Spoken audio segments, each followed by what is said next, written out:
Hello everyone, this is Dab Boy, and in this video, I'd like to talk a little bit about the recent Ichiko Alba track, Meringue Doll. Basically, share with you guys my thoughts and feelings on it. And spoilers, it's kind of complicated on my end, at least I think so. So for a certain group of people out there, Miss Ichiko Alba does not require an introduction, right? We Ichiko Alba fan, see Ichiko Alba fan here. We we don't need that. But for those who don't know, Miss Ichiko Alba is a Japanese music artist. Her contribution to multiple subgenres of folk music for the past decade has been nothing short of incredible, and her association with just some very high profile artists from her own country, like the late Ryuichi Sakamoto. He's the GOAT, by the way. Um, you guys should really check out his music, uh, like solo projects as well as his stuff in his band Yellow Magic Orchestra if you haven't. Anyways, I digress. Musicians like that as well as the indie great Cornelius. Yeah, his music's pretty good. But is he that high profile though? Still a great artist nonetheless.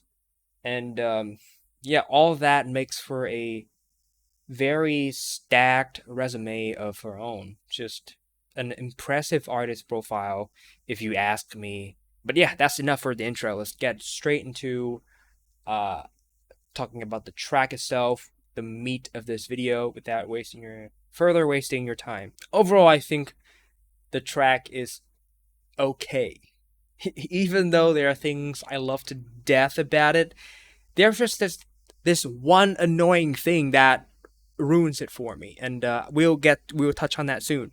So let's just go in order of the good things, and then I'll talk about the one bad thing later. All right, let's start with the good things. Um, so for this track, we are getting another chamber folk cut, which isn't a bad thing. It isn't a bad thing because I've been enjoying her gradual shift to into chamber folk music, which uh, is more lushly arranged, busier, grander compared to her previous, just more sparse and sparse but no less beautiful acoustic work. And I just enjoy both styles nonetheless. So whichever whichever direction she decides to make music in going into the future for me doesn't really matter. And I don't think she is completely done with acoustic music yet. She will, uh, you know, be, I guess, seldomly dropping acoustic cuts going into the future. But whether or not we're getting a full acoustic album like her first few albums rather than that I don't know. But it's not something that I would, I guess, mind too much. It's all enjoyable nonetheless. So, regardless of all that, let's get back to this track. I find the tunes to be very just lovely stuff. Really, the lush and elegant. God damn it, man fails to pronounce a word. Anyways, elegant string melodies, the plucky bass notes, and Miss Ichiko Alba's fantastic, angelic vocals intertwined together, making for a cocktail of pure bliss. Like, just when you isolate everything and just talk about Miss Ichiko singing, then she's been delivering on that front since like the beginning of her career. She's always been singing beautifully and angelically. God God just blessed her with this beautiful voice, and she's been utilizing it to her full potential. And I don't have anything more to say as far as her, you know, vocals are concerned. So yeah, basically super enamored with this track, and I would also like to, I guess, compliment the chorus. I think it's lovely. Like one of the more lovely melodies that I have heard from her in a while. Not to say that other songs are bad when it comes to their choruses, but this one though I think it's very special. It's very it's simple yet very it's just great. I don't even know what else to say.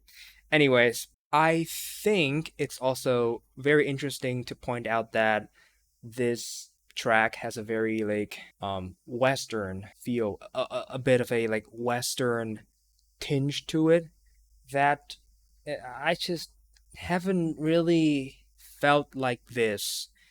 I have never felt like this in her other songs. This one is quite the first to sound like this. This is one of the things that I love to death about the song is that how how western it sounds compared to other stuff in her catalog. You just don't get it. You don't get it ever until now. And I guess to be more specific, her other works have this more like this oriental feel to them that I enjoy. I enjoy both, you know, both ways really, but it's never sounded quite this western and is what I mean. And I'm not sure what to make of it other than that we can expect songs of similar coloration in the future. And I'm all for it really. Even though personally I would prefer her to incorporate some traditional like instruments in her projects. I'm sorry, projects to come, which I don't think is an impossibility if you have been following Miss Alba's stories on social media where she showed her participation in various traditional Japanese activities, as well as her picking up some, you know, instruments, some traditional instruments like the shamisen and the koto, which are as traditional as it gets for Japanese musical instruments.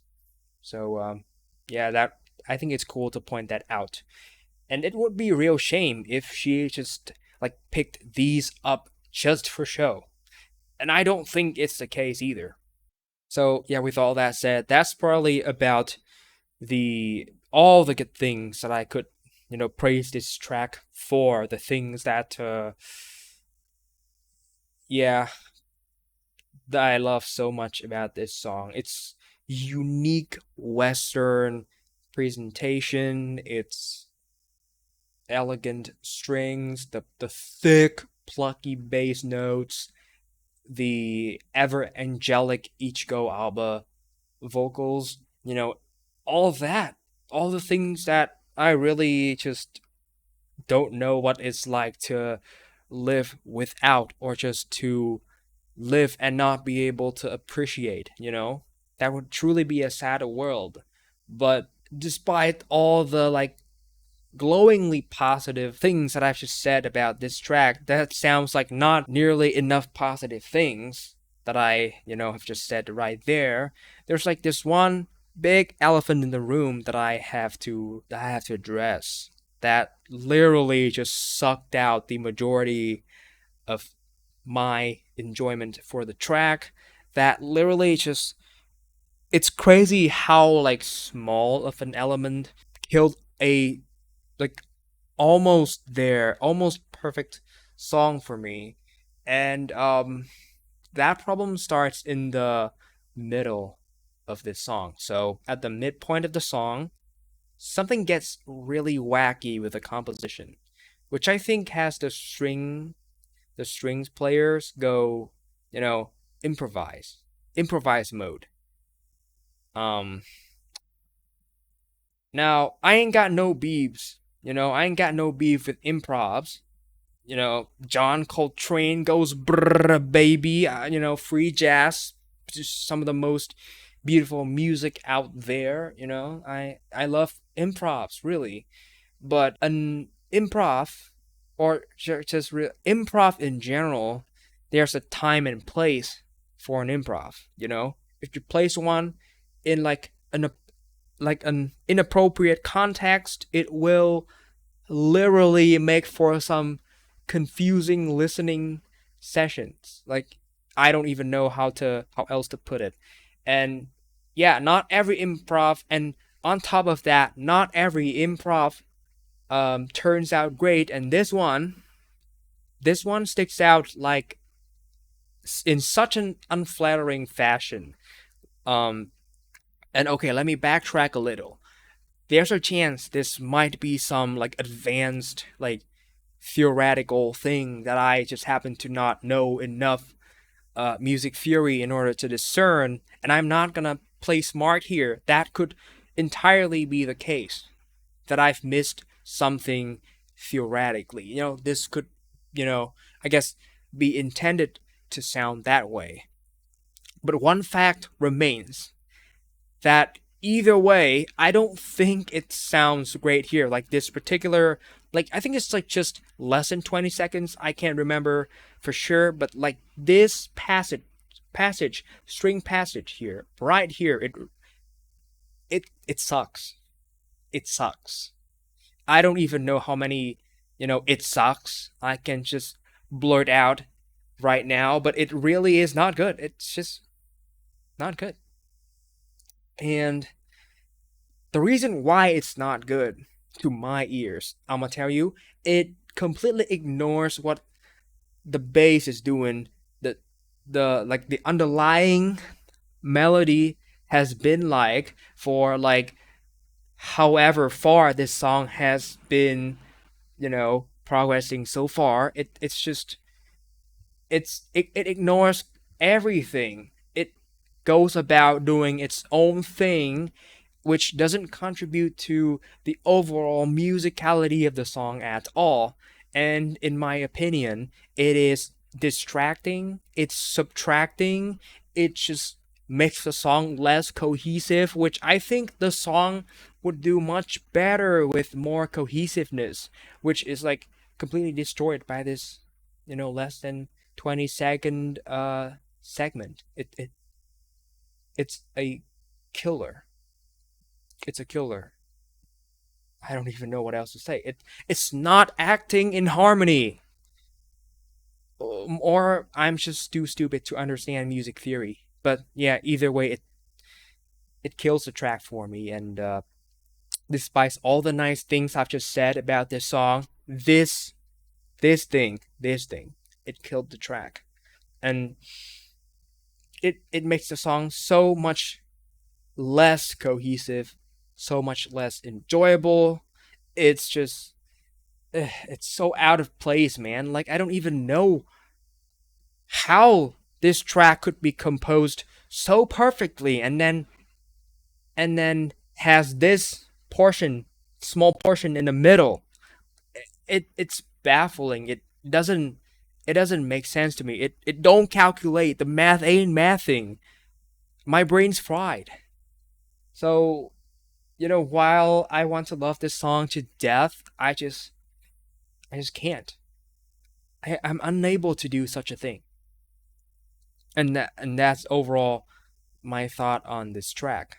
Like almost every string composition on here, you know, beautiful, save for that small session, which is the biggest culprit to my just to my bane of existence of not being able to enjoy this song to its fullest.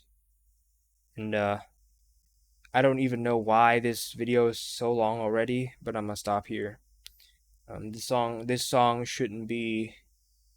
This song deserved more, at least in my opinion. Um, but yeah, that's about it. I don't think I should make this video any longer, and I've not been posting much lately. And the reason is I've been so busy with like all the schoolwork. College has been a bitch, really. I barely have any free time, but I'm about to be kind of free soon and expect banging content. Expect many just cool projects to come. And with that said, this video's done.